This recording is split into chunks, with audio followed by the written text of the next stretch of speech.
అందరికీ నమస్కారం.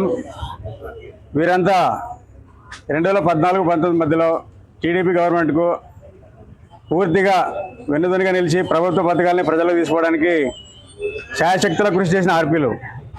మరి దానికి శిక్షగా జగన్మోహన్ రెడ్డి ముఖ్యమంత్రి అయిన తర్వాత మరి 29 మందిని ఆర్పీలని నిర్దాక్షిణంగా మానవత్వం లేకుండా తొలగించడం జరిగింది.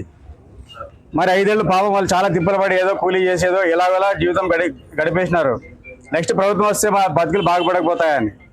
కానీ 2024లో మరి కూటమి ప్రభుత్వం వచ్చాక ఆదివారంలో బీజేపీ ఎమ్మెల్యే గెలిచాక ఖచ్చితంగా మా ఉద్యోగాలు మాకు వస్తాయని వాళ్ళు ఎంతో ఆశతో ఎదురు చూశారు. దానికి తగ్గట్టు మన ఎమ్మెల్యే పార్థసారథి గారు కూడా లెటర్ రాసి ఖచ్చితంగా వీళ్ళకి జాబ్స్ ఇవ్వాలని రికమెండ్ చేయడం జరిగింది. కానీ ప్రస్తుతం సీన్ కట్ చేసి ఏం జరిగిందంటే వీళ్ళకి జాబ్ రాలేదు. మరి దాన్ని ఆరాధిస్తే తెలిసిందేమంటే ఒక బ్రోకరు వీళ్ళ ఉద్యోగాలని ఒక్కొక్క జాబ్ని 5 లక్షలు అమ్ముకుంటున్నట్లు మా దృష్టికి వచ్చింది. మరి ఆ బ్రోకర్ ఎలా పాడైపోయి చనిపోతే అర్థం కావడం లేదు.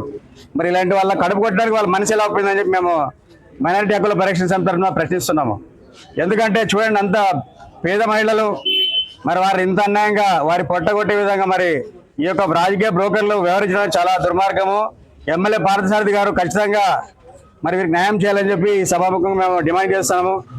ఎందుకంటే ఈరోజు మనము వీరు ఏదో వాళ్ళ సొంతానికి వాళ్ళ ఉద్యోగాలు పోగొట్టుకోలేదు. గతంలో టీడీపీ ప్రభుత్వానికి అండగా నిలబడినందుకు పోగొట్టుకున్నారు. కాబట్టి అదే టీడీపీ కూటమి ప్రభుత్వం ఖచ్చితంగా వీరికి న్యాయం చేయాల్సిన బాధ్యత ఖచ్చితంగా ఉంది. మరి ఇదే విధంగా వీళ్ళు ఏ స్థాయికి వెళ్ళినా కూడా వీళ్ళు ఏమంటారంటే ఎండీ నుంచి డిసిషన్ రావాలంటారు. ఎండీ నుంచి డిసిషన్ ఇదేమైనా సిఐ ఉద్యోగమా డిఎస్పీ ఉద్యోగమా?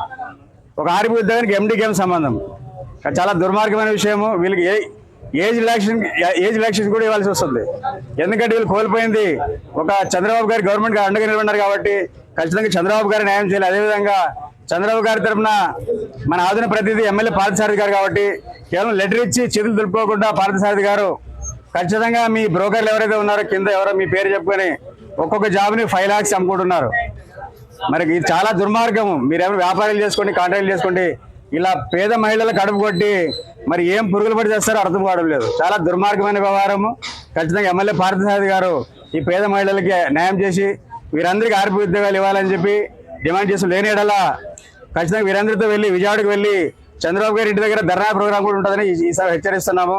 ఇలాగే కొనసాగితే పార్థసారథి గారు మీకు చాలా చెడ్డ పేరు వచ్చే అవకాశం ఉంది. కాబట్టి ఖచ్చితంగా మీ కింద బ్రోకర్లు ఎవరైతే ఉన్నారో వారు అదుపు చేసుకుని పేదలకు న్యాయం చేయాలని, ఈ యొక్క తొలగించిన ఆర్పీలకు ఉద్యోగాలు ఇవ్వాలని చెప్పి ఎంహెచ్పిఎస్ తరఫున డిమాండ్ చేస్తున్నాము. లేని ఎడలా పెద్ద ఎత్తున ఉద్యమం తప్పదని హెచ్చరిస్తున్నాము. నా పేరు Noor Ahmed, MHPS state secretary. చెప్పండి. ఉన్నాయి, ఆధారాలు ఉన్నాయి. ఇప్పటికే 10 ఉద్యోగాలు అమ్ముకున్నాడు ఆయన. 10 ఉద్యోగాలు ఎవరికి ఇచ్చినారంటే వైఎస్ఆర్సీపీ నాయకులకు ఇచ్చినారు, వైఎస్ఆర్సీపీ కార్యకర్తలకు ఇచ్చినారు. మనకు మోటా లెక్క చెప్పేస్తున్నాం మీకు.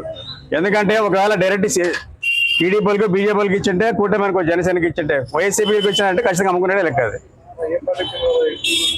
అన్నీ చెప్తాను, తర్వాత చెప్తామని మొత్తం డీటెయిల్తో సహా ఎమ్మెల్యే గారికి కూడా ఇసే విషయాలు పైకి కూడా తెలియదు. ఎందుకంటే ఒక ఎమ్మెల్యే పేరు చెప్పుకొని బ్రోకర్లు చెలరేగిపోతున్నారు. దీన్ని అడ్డుకట్టు వేయాలని ఎమ్మెల్యే గారికి డిమాండ్ చేస్తున్నాం.